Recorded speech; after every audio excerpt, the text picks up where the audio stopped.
Hi friends, welcome to TSAT online classes. నేను Giridhar, geography faculty.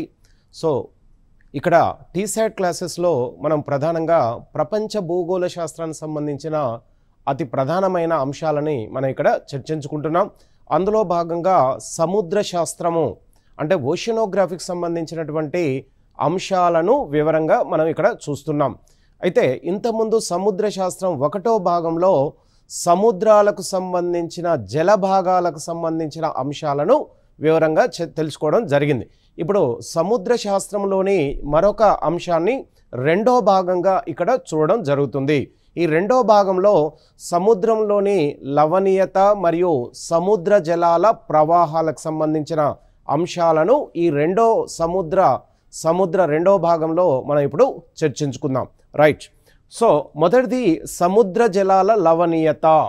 లవణీయత అంటే సముద్ర నీటిలో ఉన్నటువంటి ఏవైతే ఉప్పదనం ఉంటుందో ఆ ఉప్పదనానికి ప్రధాన కారణమైనటువంటి సోడియం క్లోరైడ్, మెగ్నీషియం క్లోరైడ్ వంటి ఇతర లవణాలు మరియు ఖనిజాల యొక్క సమూహం వలన నీటిలో కరగడం వలన లవణీయత అనేది పెరుగుతూ ఉంటుంది. రైట్. ఇప్పుడు సముద్ర జలాల ఉప్పదనాన్ని లవణీయత అనే పేరుతో పిలుస్తూ ఉంటారు. రైట్. కొన్ని కోటాను కోట్ల సంవత్సరాల నుంచి భూ ఉపరితలం నుంచి వివిధ మంచినీటితో కూడిన నదులు సముద్రంలోకి ప్రవేశించడం వలన అవి తీసుకొచ్చినటువంటి వివిధ లవణాలు ఆ సముద్ర నీటిలో కలవడం వల్ల లవణీయత అనేది పెరుగుతూ వచ్చింది. ఓకే. రైట్. ఇక చూడండి, ఇక్కడ లవణీయతని ప్రధానంగా దేంట్లో కొలుస్తారంటే పీపీటీలో కొలుస్తూ ఉంటారు. పార్ట్ ఫర్ 1000 అనే పేరుతో పీపీటీని పిలుస్తూ ఉంటారు. రైట్. దీన్ని ప్రధానంగా ఇంకో సింబల్తో కూడా చూస్తూ ఉంటారు. చూడండి, ఇక్కడ స్మాల్ 0 / స్మాల్ 2 జీరోలు ఇలా ఉంటే దీన్ని కూడా పీపీటీగానే పిలుస్తూ ఉంటారు. పార్ట్ ఫర్ 1000 జలాలలో, పార్ట్ ఫర్ 1000 సముద్ర జలాలలో ఉన్నటువంటి లవణీయతని పీపీటీగా పిలుస్తూ ఉంటారు. రైట్. అనగా పీపీటీ అనగా 1000 అణువులలో అంటే సముద్రంలో ఉన్నటువంటి 1000 అణువులలో గల లవణాల సంఖ్యను సాధారణంగా లవణీయత అనే పేరుతో పిలుస్తారు. సముద్రంలో సరాసరి ఎంత లవణీయత ఉంటుందంటే 35 పీపీటీగా ఉంటుంది. రైట్. సమలవణీయత అనగా సామాన్యమైన లవణీయత కలిగిన ప్రదేశాలను కలుపుతూ గీయబడ్డ ఊహారేఖనే మనకు ప్రధానంగా సమలవణీయత అంటారు. అంటే ఏదైనా ఒక ప్రాంతంలో ఏదైనా ఒక జలభాగంలో ఇక్కడ ఈ జలభాగంలో, ఈ మధ్య జలభాగంలో, ఈ చివరి జలభాగంలో అన్ని జలభాగాల్లో ఒకే విధమైన లావణీయత ఉంటే దాన్ని సమలావణీయత అనే పేరుతో పిలుస్తూ ఉంటారు. రైట్. ఇక చూడండి, ఇక్కడ లవణీయతను ప్రభావితం చేసే అంశాలు affected by which factor. Right. బాష్పీభవనం అంటే ఉష్ణోగ్రత అధికంగా ఉన్నప్పుడు సముద్రం నుంచి నీరు ఆవిరి రూపంలో వాతావరణంలోకి ప్రవేశించినప్పుడు లవణీయత అనేది తగ్గుతూ ఉంటుంది. అక్షాంశాలు సముద్ర మట్టం నుంచి మనకు ప్రధానంగా భూమధ్య రేఖ నుండి ఉత్తర దక్షిణ ధృవాల వైపుకు వెళ్ళే కొద్దీ లవణీయత అనేది ప్రధానంగా ప్రభావితం అవుతూ ఉంటుంది. మంచుగడ్డలు కరగడం వలన ప్రధానంగా మంచుగడ్డల్ని మంచినీటితో పోలుస్తూ ఉంటారు. అంటే మంచినీరే మంచు రూపంలోకి మారుతూ ఉంటుంది. అలా మంచుగడ్డలు సముద్రంలో కరగడం వలన మంచినీటి యొక్క శాతం పెరుగుతుంది. ఫలితంగా మంచినీటి శాతం పెరగడం వలన లవణీయత అనేది ప్రధానంగా తగ్గుతుంది. కాబట్టి మంచుగడ్డలు కూడా లవణీయతను ప్రభావితం చేస్తాయి. సముద్ర ప్రవాహాలు భూమధ్య రేఖ నుంచి ధృవాల వైపుకు వెళ్ళే కొద్దీ మనకు ప్రధానంగా ఇవి నీటి ఆవిరిని ధృవాల వైపుకు మోసుకు వెళ్తాయి. అలా మోసుకు వెళ్ళే క్రమంలో అక్కడ నీరు ధృవాల వైపుకు వెళ్ళే కొద్దీ అక్కడ భూమధ్య రేఖ వద్ద ఉన్నటువంటి సముద్ర ఉపరితల ప్రాంతం అంతర్భాగంలో నీటి యొక్క శాతము తగ్గుతుంది. సముద్ర ప్రవాహాలు భూమధ్య రేఖ నుంచి ధ్రువాల వైపుకు వెళ్ళే కొద్దీ ఉష్ణ ప్రవాహాల ప్రవాహం వలన ధ్రువాల వైపుకు నీరు ప్రవాహము ఎక్కువగా ఉంటుంది. అప్పుడు నీరు ధ్రువాల వైపుకు వెళ్ళే కొద్దీ సముద్ర అంతర్భాగంలో అంటే భూమధ్య రేఖ వద్ద లవణీయత అనేది పెరుగుతూ ఉంటుంది. అంటే సముద్ర ప్రవాహాలు కూడా లవణీయతను ప్రభావితం చేస్తాయి. ప్రపంచ పవనాలు చూడండి, ఇక్కడ మనకు తూర్పు వైపున ఈశాన్య దిశ నుంచి ఈశాన్య వ్యాపార పవనాలు, ఆగ్నేయ దిశ నుంచి ఆగ్నేయ వ్యాపార పవనాలు, పశ్చిమ దిశ నుంచి ప్రపంచ పశ్చిమ పవనాలని 3 రకాలైనటువంటి పవనాలు. ఈ పవనాల్ని ప్రపంచ పవనాలు అంటారు. ఈ ప్రపంచ పవనాల ప్రభావితం చేత కూడా సముద్రంలోని లవణీయత ప్రభావితం అవుతూ ఉంటుంది. పెద్ద నదులు వచ్చి సముద్రంలో కలవడం, పెద్ద నదులు సముద్రంలో కలిసినప్పుడు కూడా లవణీయత అనేది తగ్గుతుంది. భూపరివేష్టిత సముద్రాలు అంటే చుట్టూ భూభాగం ఉండి మధ్యలో సముద్రం కనుక ఉంటే అక్కడ నీటి యొక్క ప్రవాహం అనేది బయటి వైపుకు వెళ్ళే అవకాశం లేదు. కాబట్టి లవణీయత అనేది ప్రధానంగా పెరుగుతూ ఉంటుంది. మరియు లోతు, ఈ 8 అంశాలు లవణీయతను ప్రభావితం చేస్తాయి. హిందూ మహాసముద్రంలో సాధారణంగా లవణీయత యొక్క సరాసరి శాతం ఎంత ఉంటుందంటే 35 ppt ఉంటుంది. అదేవిధంగా అట్లాంటిక్ మహాసముద్రంలో 36 pptలు ఉంటే సగటు లావణీయతగా వీటిని పిలుస్తారు. అంటే హిందూ మహాసముద్రంలో సగటు లావణీయత 33 ppt, అట్లాంటిక్ మహాసముద్రంలో 36 pptగా ఉంటుంది. ఇవన్నీ ఈ 2 సముద్రాల్లో సరాసరి లావణీయతగా పిలుస్తారు. అత్యధిక లావణీయతను కలిగిన జలభాగాలు భూ ఉపరితలంలో వాన్ సరస్సు, ఇది 1000 అణువులలో మనకు 330 pptలు ఉంటాయి. అంటే వాన్ సరస్సు టర్కీలో ఉంది. మృత సముద్రం ఇజ్రాయెల్ దేశంలో ఉంది. ఇక్కడ ఈ సముద్రంలో 238 pptలుగా ఉంటుంది. గ్రేట్ సాల్ట్ లేక్, ఇది అమెరికాలో ఉంది. ఇది 220 pptలుగా దీనిలో ఉన్న లవణీయత. బాల్టిక్ సముద్రం ఇది 3 నుంచి 15 pptలుగా ఉంటుంది. అదేవిధంగా హడ్సన్ అఖాతం, ఇది మనకు ప్రధానంగా ఇది ప్రపంచానికి ఉత్తర భాగంలో 3 నుంచి 15 pptలుగా ఇక్కడ దీని యొక్క లవణీయత. అంటే ప్రపంచంలో అత్యధిక లావణీయత కలిగిన సముద్రాలు తీసుకుంటే, జలభాగాలు తీసుకుంటే వాన్ సరస్సు, మృత సముద్రము, అదేవిధంగా గ్రేట్ లేక్. అతి తక్కువగా ఉన్నది బాల్టిక్ సముద్రం, హడ్సన్ అఖాతం. సముద్రం నీటిలో ఉన్న లవణాల గురించి మనం వివరంగా చూద్దాం. అంటే సముద్రం నీటికి ఉప్పు గుణం రావడానికి కారణమైనటువంటి లవణాలు ప్రధానంగా వీటిని పిలుస్తూ ఉంటారు. సోడియం క్లోరైడ్ అనేది అతి ప్రధానమైనటువంటి లవణం. ఇది 77.8% సముద్రం నీటిలో అత్యధికంగా ఉంటుంది. అంటే సోడియం క్లోరైడ్. Okay, right. రెండవ అతి ప్రధానమైనది ఉప్పుదనం రావడానికి మెగ్నీషియం క్లోరైడ్, ఇది 10.9% ఉంటుంది. మెగ్నీషియం సల్ఫేట్ 4.7% ఉంటుంది. కాల్షియం సల్ఫేట్ 3.6%గా ఉంది. పొటాషియం సల్ఫేట్ ఇది 2.5% ఉంటే మనకు కాల్షియం కార్బోనేట్ 0.3% ఉంది. మెగ్నీషియం బ్రోమైడ్ 0.2%గా ఉన్నాయి. ఇవన్నీ కలిస్తేనే సముద్రపు నీటి యొక్క లవణీయతగా పిలుస్తూ ఉంటారు. మహాసముద్రపు రెండవ భాగంలో మరొక అతి ప్రధానమైన అంశం లవణీయత తర్వాత మహాసముద్రపు నీటి కదలికలు. Okay, right. మహాసముద్రపు నీటి కదలికలో మనకు ప్రధానంగా ఏ అంశాలు ఉంటాయంటే భూమధ్య రేఖ నుంచి ధ్రువాల వైపుకు వెళ్ళే కొద్దీ నీటి యొక్క కదలికలు, అదేవిధంగా ధ్రువాల నుంచి భూమధ్య రేఖ వైపుకు వెళ్ళే కొద్దీ సముద్రపు నీటి కదలికలు అనేది 2 రకాలుగా ఉంటాయి. ఆ 2 అంశాలని మనం ఇప్పుడు ప్రధానంగా చూద్దాం. సముద్రపు నీరు 3 రకాలుగా కదులుతూ ఉంటుంది. సముద్రంలో వచ్చే ఎత్తైన అలలు, మధ్యస్థంగా అలలు మరియు తక్కువ ఎత్తులో ఉండే అలలు అనే అంశాలు ఉంటాయి. రైట్. మొదటిది అలలు, వేవ్స్, రెండోది పోటుపాట్లు, మూడోది సముద్ర ప్రవాహాలు. ఇవే కాకుండా భూకంప సమయంలో ఏర్పడే సునామీలు, తుఫాన్ల సమయంలో ఏర్పడే ఉప్పెనల రూపంలో కూడా నీరు కదులుతూ ఉంటుంది. ఈ ప్రధానంగా 5 రూపాలలో సముద్రం నీరు ప్రధానంగా కదులుతుంది. ఒకటి అలలు, రెండవది పోటుపాట్లు, మూడోది సముద్ర ప్రవాహాలు, సముద్ర అంతర్భాగంలో ఏవైతే భూకంపాలు వస్తాయో భూకంపాల ప్రభావితం చేత సునామీలు మనకు ప్రధానంగా వస్తుంటాయి. సముద్రంలో తుఫాన్లు వచ్చినప్పుడు ఉప్పెనలు కూడా వస్తాయి. ఈ ఉప్పెనలు కూడా మనకు ప్రధానంగా సముద్ర ప్రవాహంలోని భాగంగానే చూస్తాం.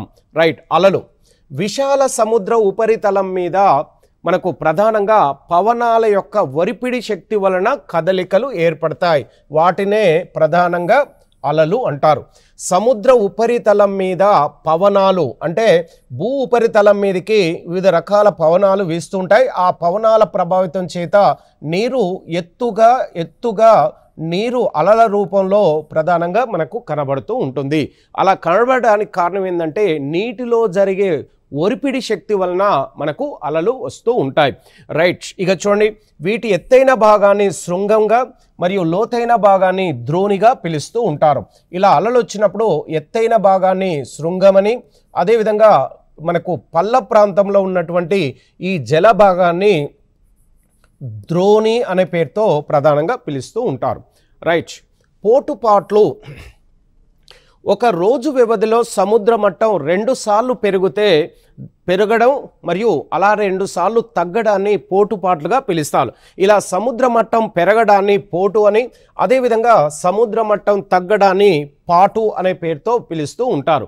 రైట్. పోట్లపాట్లకు ప్రధాన కారణం సూర్యచంద్రుల గురుత్వాకర్షణ శక్తి మరియు భూ అపకేంద్ర బలాలు. అంటే భూ ఉపరితలం పైన సూర్యుడు చంద్రుల యొక్క ప్రభావము ప్రధానంగా అన్ని సమయాల్లో మనకు ప్రధానంగా ఉంటుంది. భూ ఉపరితలంలో సముద్ర ఉపరితలంపై సూర్యచంద్రుల యొక్క ప్రభావం, గురుత్వాకర్షణ శక్తి అత్యధికంగా ఉంటుంది. మరి సూర్యుడు దూరంగా ఉండడం వల్ల చంద్రుని యొక్క గురుత్వాకర్షణ శక్తి అత్యధికంగా ఉంటుంది. అదేవిధంగా భూమి తన చుట్టూ తాను తిరిగేటప్పుడు భూమధ్య రేఖ ఉపరి దగ్గర నుంచి కొన్ని రకాల బలాలు బాహ్య వైపు కదులుతూ ఉంటాయి. ఆ శక్తులని భూ అపకేంద్ర బలాలుగా పిలుస్తూ ఉంటారు. రైట్. పోటుపాట్లకు మధ్య సముద్ర మట్టంలో గల తేడాను వేల పరిమితి అనే పేరుతో పిలుస్తారు. పోటుపాట్లు వచ్చినప్పుడు ఈ పోటుపాట్ల మధ్య ఎత్తుపల్లాల మధ్య ఉన్నటువంటి ఈ ఎత్తుపల్లాల్లో ఉన్నటువంటి నీటి యొక్క కదలికల యొక్క ప్రభావ ఫలితంగా వేల పరిమితి అనేది ఏర్పడుతూ ఉంటుంది. అత్యధిక వేల పరిమితి కెనడా తీర ప్రాంతంలో ఫండీ అగాధంలో మనకు ప్రధానంగా కనబడుతూ ఉంటుంది. రైట్. నార్త్ అమెరికా ఖండంలో ఇక్కడ ఫండీ అగాధం అనే ఒక అగాధం ఉంది. ఇక్కడ మనకు అత్యధికంగా పోటుపాట్లకు సంబంధించి పోటుపాట్ల యొక్క ఎత్తు, శృంగం ఎత్తు మరియు ద్రోణి ఎత్తు అత్యధికంగా ఉంటుంది. ఇక్కడ ఈ వేల పరిమితి యొక్క ఎత్తు సరాసరి 18 మీటర్లుగా ఉంటుంది. ఎక్కడ? ఫండీ అగాధంలో. రైట్. భారతదేశంలో గుజరాత్ తీరంలో ఓఖా వద్ద కూడా 2.5 మీటర్లు వేల పరిమితి ప్రధానంగా ఉంటుంది.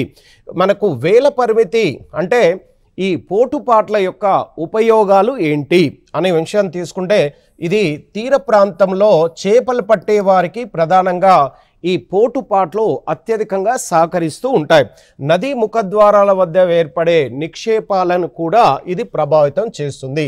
నదీ తీర ప్రాంతంలోకి ప్రధానంగా ఖండాంచు భాగంలో అత్యధికంగా ముడి చమురు, అదేవిధంగా సహజ వాయువు సంబంధించినటువంటి ఖనిజాలు తీర ప్రాంతంలో అత్యధికంగా దొరకడానికి గల కారణం పోటుపాట్లు. అదేవిధంగా ఉప్పు తయారీకి కూడా మనకి పోటుపాట్లు ఎక్కువగా సహకరిస్తూ ఉంటాయి. తరంగ విద్యుత్ ఉత్పత్తి చేయడానికి అంటే వేవ్స్ పవర్ని ఉత్పత్తి చేసేందుకు కూడా మనకివి అత్యధికంగా ఉపయోగపడతాయి. కొన్ని ఓడరేవులు కూడా పోటుపాట్ల మీద ఆధారపడి ఎక్కువగా ముందుకు వెళ్తుంటాయి. ఉదాహరణకు కాన్లా ఓడరేవు లివర్పూల్ అనేది అమెరికాలో ఉంది.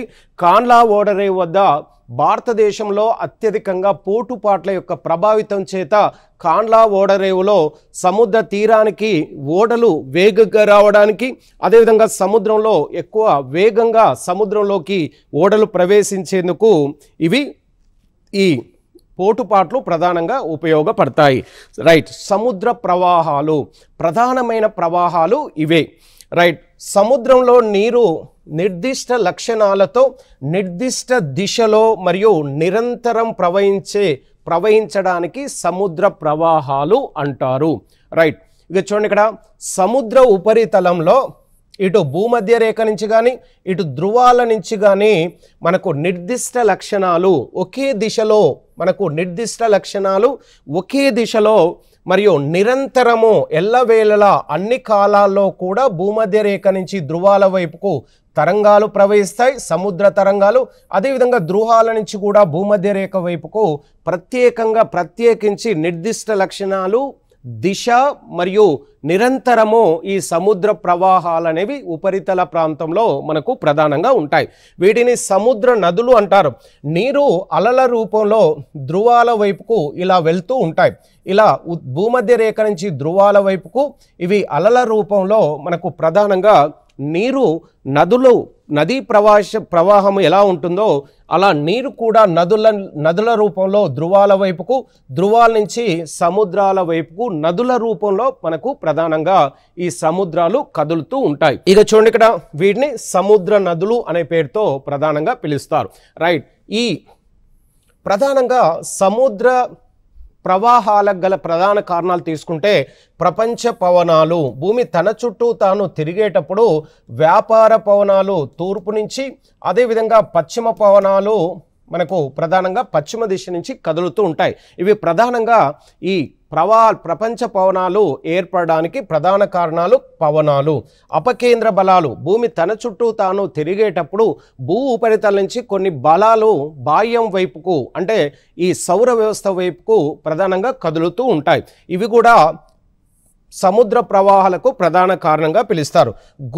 గురుత్వాకర్షణ బలంలోని తేడా అంటే భూ ఉపరితలం పైన సముద్ర ఉపరితలం పైన గురుత్వాకర్షణ శక్తిలో వ్యత్యాసాలు ఉంటాయి. వాటి ప్రభావితం చేత కూడా ప్రవాహాలు అంటే సముద్ర ప్రవాహాల యొక్క ప్రభావం అనేది ఓసారి ఎక్కువ ఎత్తులో వస్తాయి, మరొకసారి తక్కువ ఎత్తులో వస్తుంటాయి.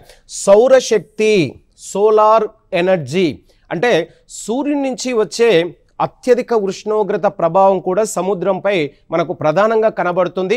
ఆ శక్తి ప్రభావితం చేత భూమధ్య రేఖ నుంచి అత్యంత ఎత్తులో అలల రూపంలో నీటి ప్రవాహము ధ్రువాల వైపుకు కదులుతూ ఉంటుంది.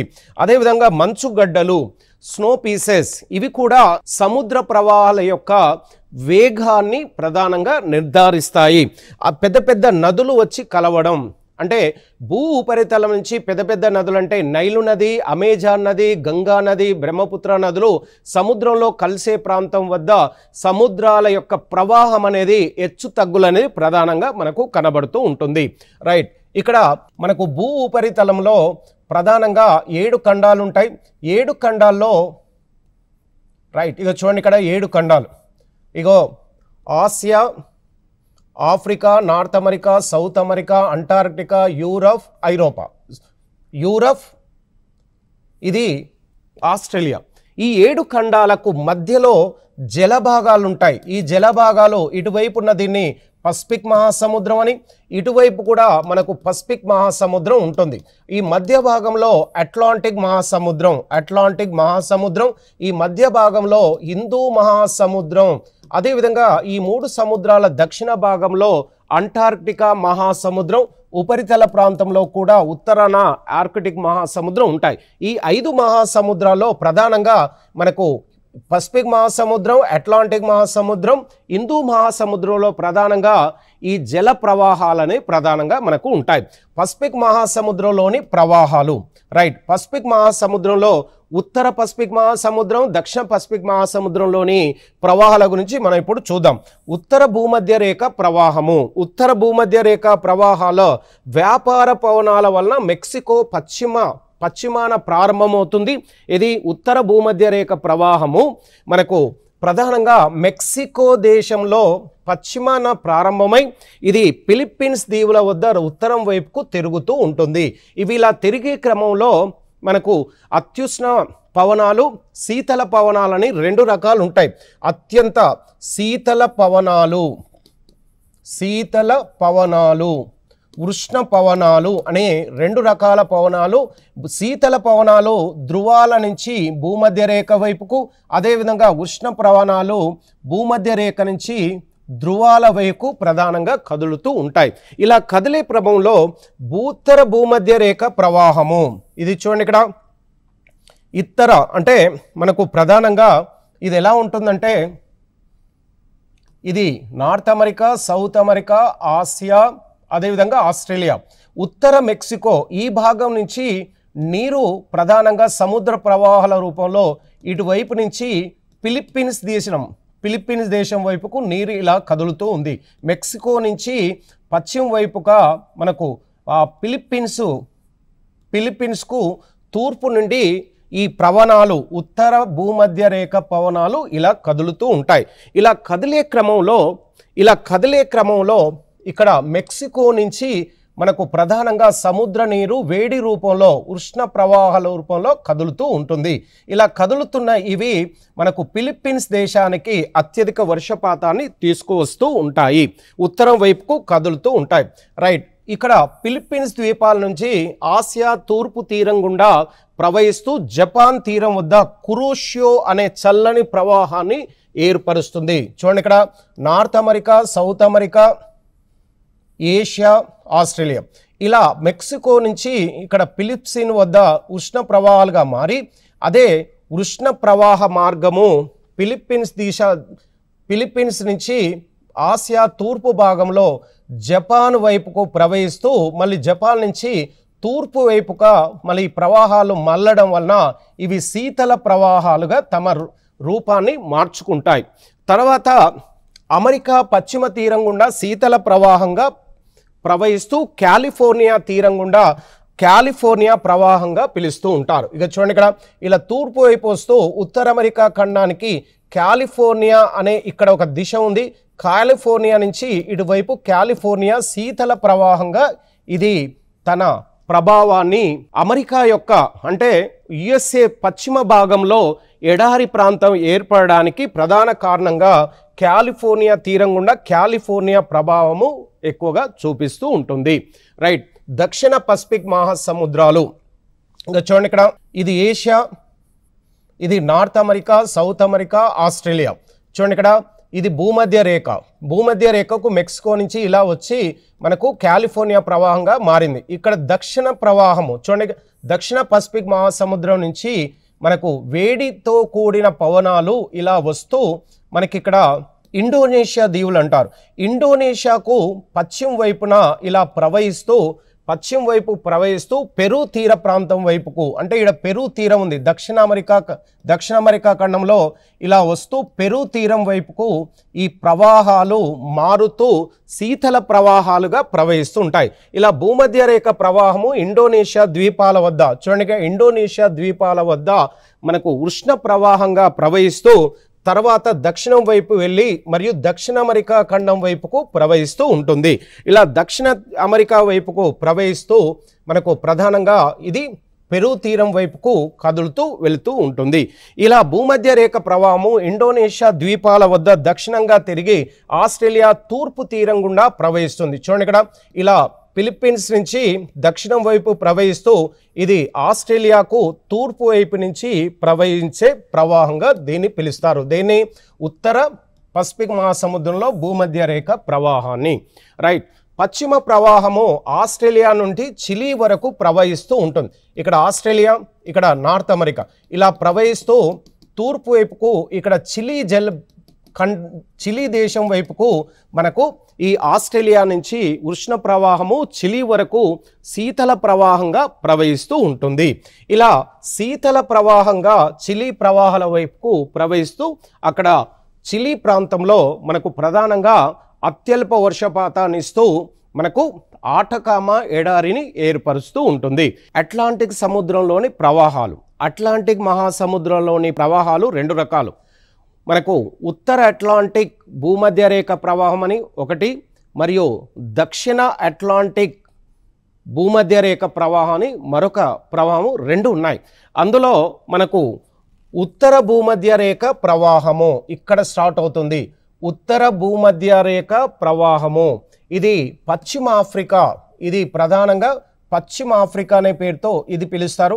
పశ్చిమ ఆఫ్రికా నుంచి అట్లాంటిక్ మహాసముద్రంలోని మనకు దక్షిణ అమెరికా ఖండంలోని ఇది మెక్సికో తీరం అంటారు. ఈ మెక్సికో తీరం నుండి మనకు ప్రధానంగా ఈ మెక్సికో తీరాన్ని దాటక ముందే ఇక్కడ కరేబియా సముద్రం అనే ఒక సముద్రం ఇక్కడ మనకు ప్రధానంగా కనబడుతుంది. ఈ సముద్రం నుంచి ఈ ఉత్తర భూమధ్య రేఖ ప్రవాహము ఉత్తర అమెరికా ఖండానికి తూర్పు తీరం గుండా ఇలా ఉత్తరం వైపుకు ప్రవహిస్తూ ఉంటుంది. దీన్నే గల్ఫ్ ప్రవాహం అంటారు. అంటే ఇక్కడ గల్ఫ్ ప్రవాహం, మెక్సికో గల్ఫ్ ప్రవాహంగా అమెరికాకు తూర్పు దిశ నుంచి ఉత్తరం వైపుకు అంటే కెనడా తీరం వైపుకు ప్రవహిస్తూ ఉంటుంది. రైట్, ఇలా మెక్సికో గల్ఫ్ నుండి అమెరికా తూర్పు తీరం గుండా ప్రవహిస్తూ న్యూ ఫౌండ్ ల్యాండ్ వరకు ఈ ప్రవాహము ప్రధానంగా ఉంటుంది. ఇది న్యూ ఫౌండ్ ల్యాండ్ నుంచి ఇది మళ్ళీ తూర్పు వైపుకు తిరుగుతూ ఉంటుంది.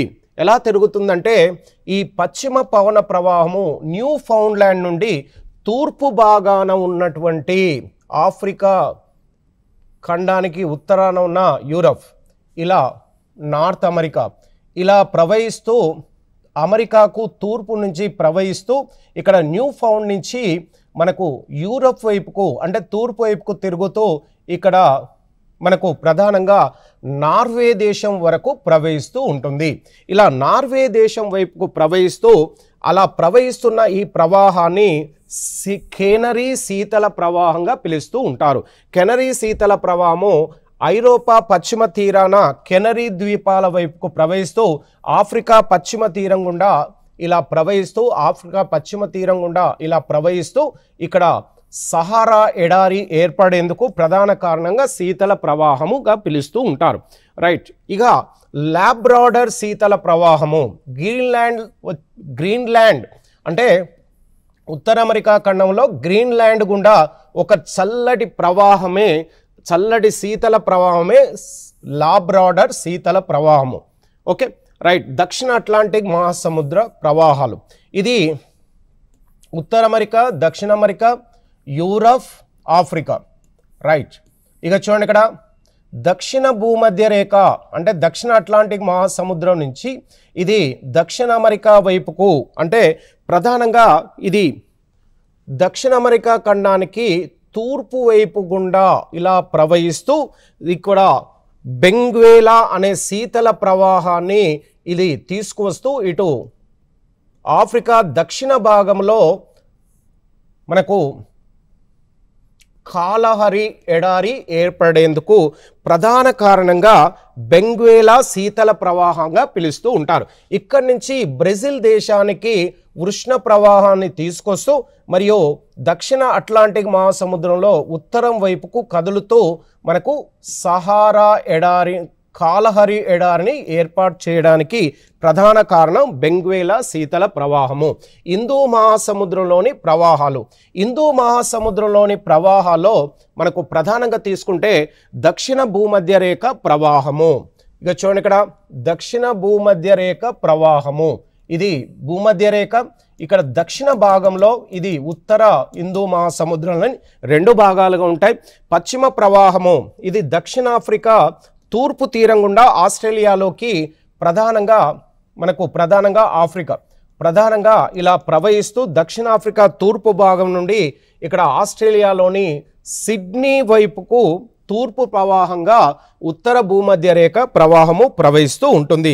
అలా ప్రవహిస్తూ ఆస్ట్రేలియా పశ్చిమ భాగంలో మనకు ప్రధానంగా శీతల ప్రవాహంగా ఇది రూపాంతరం చెందుతుంది. ఉత్తర హిందూ మహాసముద్రంలోని భాగము.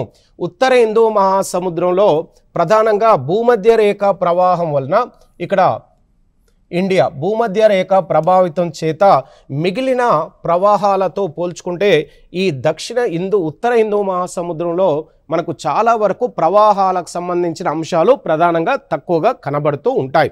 రైట్. భారత ద్వీపకల్ప భూభాగము హిందూ మహాసముద్రంలోకి లోపలికి మునిగిపోయినట్టుగా ఉండడం వలన ఇది నైరుతి ఋతుపవనాలు ఈశాన్య ఋతుపవనాల వలన మనకు ప్రధానంగా ఈ భాగంలో శీతల పవనాల కంటే ఉష్ణ పవనాలే ప్రధానంగా ఎక్కువగా కనబడతాయి.